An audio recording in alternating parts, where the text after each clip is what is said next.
Want to make Slaughterhouse a cakewalk? Want to make any proven ground easy peasy? Well, today I'm going to be sharing with you guys my MOZE elemental build that will have you doing fire, corrosive, and cryo damage all in one single build. So I'm going to share with you guys my MOZE elemental build.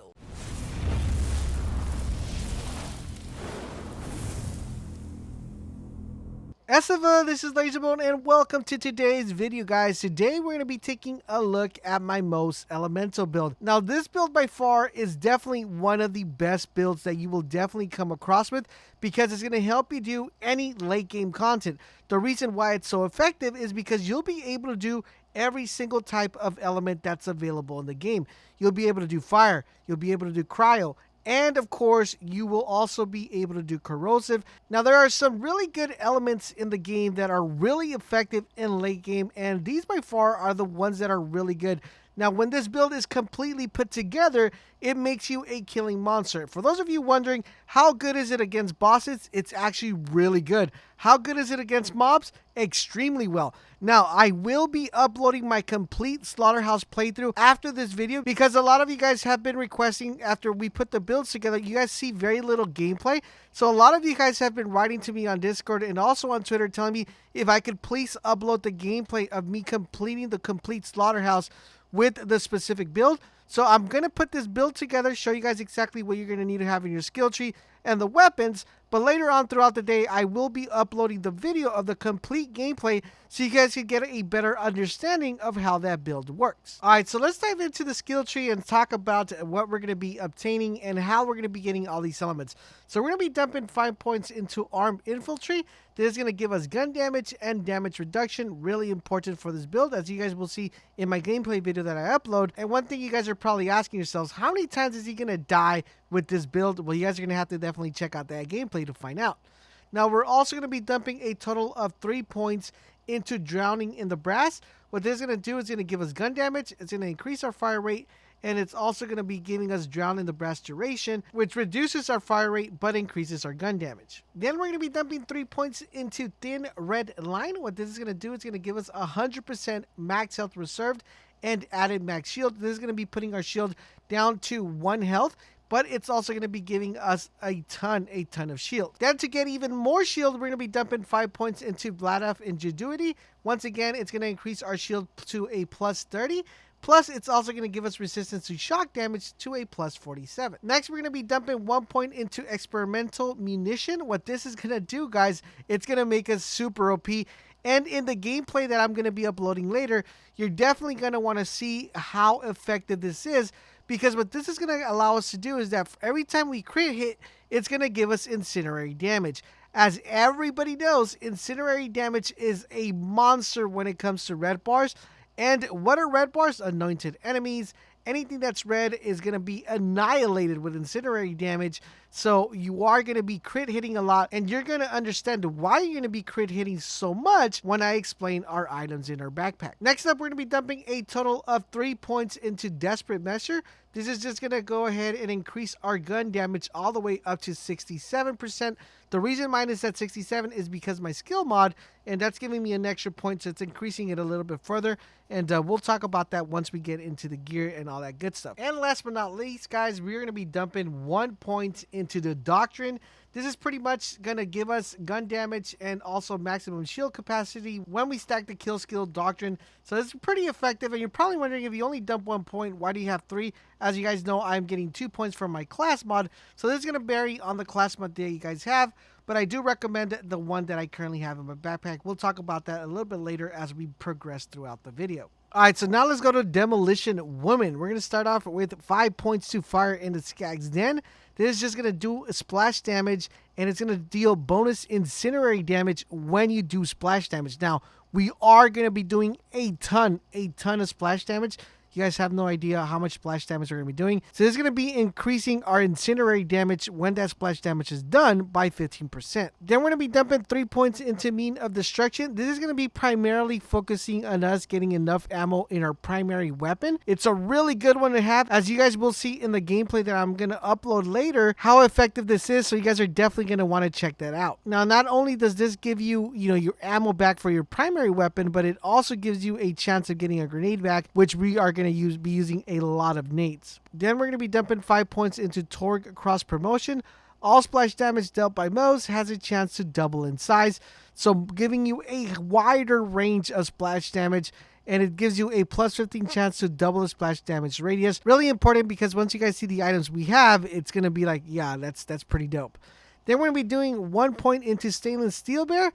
Iron Bear gains an additional armor and increased maximum fuel. We hardly will ever use our Iron Bear, but when he decides to come out, he's going to be doing something, right? And plus, you could always use Iron Bear like a decoy, so it's always good to have, you know, a little bit of... we got to show some love to Iron Bear. Then we're going to be dumping a total of 3 points into Pull the Holy Pin, and this is what makes this build amazing, guys. Because remember, when we're doing crit hits, we are going to be getting incinerary damage. And when our grenade is lobbed, it has a chance to do critical hits, which makes it amazing. And you guys will see it in the gameplay video I'm going to upload. It's just crazy the amount of crit hits that I get. It's just pretty awesome. Then we're going to be dumping 1 point into Auto Bear because, like I said, you know, we're going to kind of just use Auto Bear like a decoy. And it's always going to have Auto Bear. He could run around and shoot some stuff and help us out just a tad bit. Then we're going to be dumping a total of 5 points into Vampire. This is going to be giving us our shield back. And this is going to be effective because we're going to be using a lot of grenades. We're going to be kind of very spammy with the grenades, and this is going to allow us to get that shield back. Then we're going to be dumping 1 extra point into Why Can't I Carry All These Grenades? It's just going to increase our capacity of grenade +1. We're almost never going to run out of grenades, but having an extra grenade doesn't even hurt at all, so we might as well just get 1 point out of this. Plus, we want to reach that capstone, so, you know, if we're going to be dumping a point, we might as well dump in something. Then we're going to be dumping 1 point into the Last Stand. The only reason we're dumping 1 point or using 1 point for this particular one is just because we got to get to that capstone. And in addition to that, you never know if you ever are going to go down. And if you do go down, it's always going to be able to throw that grenade because that grenade is going to be OP as heck. Last but not least, guys, we're dumping 1 point into our capstone, which is Short Fuse. What this is going to allow you to do is that anytime MOZE deals gun damage, there could be a chance of a secondary explosion, which is really important for this build because remember, we are going to be doing that splash damage, and having that additional explosion chance whenever we shoot our gun is going to be very viable to this particular build. So enough about the skill tree. Let's take a look at what we have in our gear and talk about how we'll be able to use that and how to make this super effective. All right, so we're going to be getting our incinerary damage, as of course you guys know from getting crit hits, and of course we're going to be getting our incinerary damage just pretty much outright from our particular build. Now, where exactly are we going to be getting the rest of the elements from? And we're going to talk about that right now. So the first thing I want to talk about is this weapon right here, which is called the Shrinking Devil Foursome. Now, this is actually a really OP weapon. One that I highly recommend you guys definitely try to get if you haven't been able to get one. This one has a lot of really cool aspects. It gives us a plus 288 splash damage radius. Plus, it's also an anointed gunner one. It says after exiting Iron Bear, gain 120 incendiary splash damage for 18 seconds. Once again, guys, 120 incendiary splash damage. Remember, guys, splash damage is going to be very important for this build, because the more splash damage we have, the more benefit we're going to be getting to that incinerary, and the more benefit we're going to be getting to the other attributes that we have in our build. So as soon as you guys see my gameplay with this particular weapon, you will understand how OP this is, and I will be uploading that video a little bit later today. Now, this is not the only weapon you could use with this particular build. You just want to make sure that when you're picking a weapon, you're focusing on weapons that do splash damage.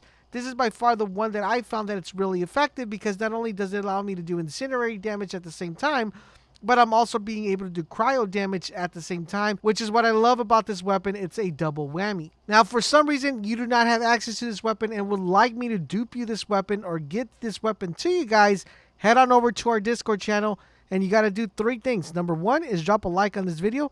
Number 2, head on over to our Discord channel. And number 3, hashtag me Amara Elemental Build and your Discord name, and we will see if we send this one your way. Next up, guys, let's take a look at our shield. We're going to be using the Bloated Front Loader. What I like about this one is that this one's going to be primarily focusing on reserving the majority of your health and putting that into the shield capacity, so just increasing your shield overall in general. You're still going to be at 1 health, but your shield is going to have a ton of health. Now, what makes this one effective is that since Iron Bear, we're not really using it to do DPS or do any sort of damage. We're primarily only using Iron Bear in case we get into a very sticky situation and we need to heal ourselves.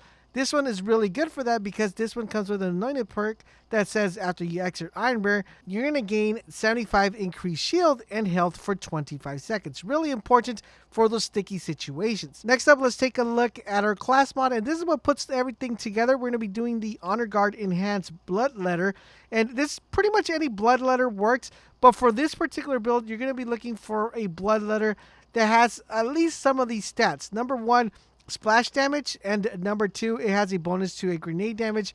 And if you could get one with a pistol damage, that would be like, you know, your god roll one.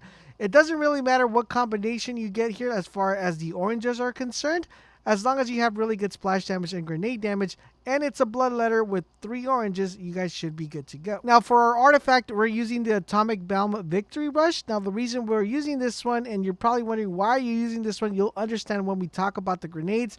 This is going to give us a couple of things. It's going to give us aura damage. It's going to increase it plus 50. It's going to give us aura burst damage and a aura burst radius. So remember that splash damage we talked about? This is increasing that and magnifying that splash damage if we're using corrosive. Plus, in addition to that, killing a badass to trigger Victory Rush. Plus, it gives you a little bit of movement speed and a little bit of damage for 60 seconds. Really important after you kill a badass. Remember, we are going to be killing a lot of them when we're doing high-end content, so it's really effective. In addition to that, it gives us a plus 30 grenade damage, and it gives us a plus 1066 max shield, so it's really, really important. And of course, the flavor text makes it even more sexier. It says enhances the radiation status effect of aura, making it larger and more deadly. Now, the reason why this is super OP is because we're using this grenade, the Merv-tacular Hex. Now, this is a Hex grenade that's going to be giving us corrosive damage, and what makes this even more important is that that corrosive damage is splitting into 6 grenades. Now, remember when I said earlier in the video, how are we getting a lot of crit hits? We're getting a ton of crit hits because for every 6 grenade that gets launched, it's going to give us a crit hit because each projectile of this grenade is considered a crit hit regardless of where you throw it. So giving those crit hit chances are not only going to allow us to apply the corrosive damage, but it's also going to allow us to apply the incendiary damage. In addition to that, it's going to increase our gun damage, which makes this build amazing. And you're going to be able to see this in full effect in the gameplay we're uploading after this video. So make sure you guys check that out and check to see how OP this build is. Overall, in general, guys, that is the entire build. If you want to kind of figure out what other weapons you can run with this, you can run the Flacker. You can just pretty much, like I said, run everything that gives you splash damage. The lab is actually pretty effective as well. And there you guys have it. That is the complete build. I highly recommend you guys watch the gameplay video to get an understanding of how this build works and how we're using every single component of the build. And let me know if you guys put this build together. If you do, let me know what you guys think about it. Also, if you're wanting any of these items, head on over to our Discord. We'll be glad to help you guys out.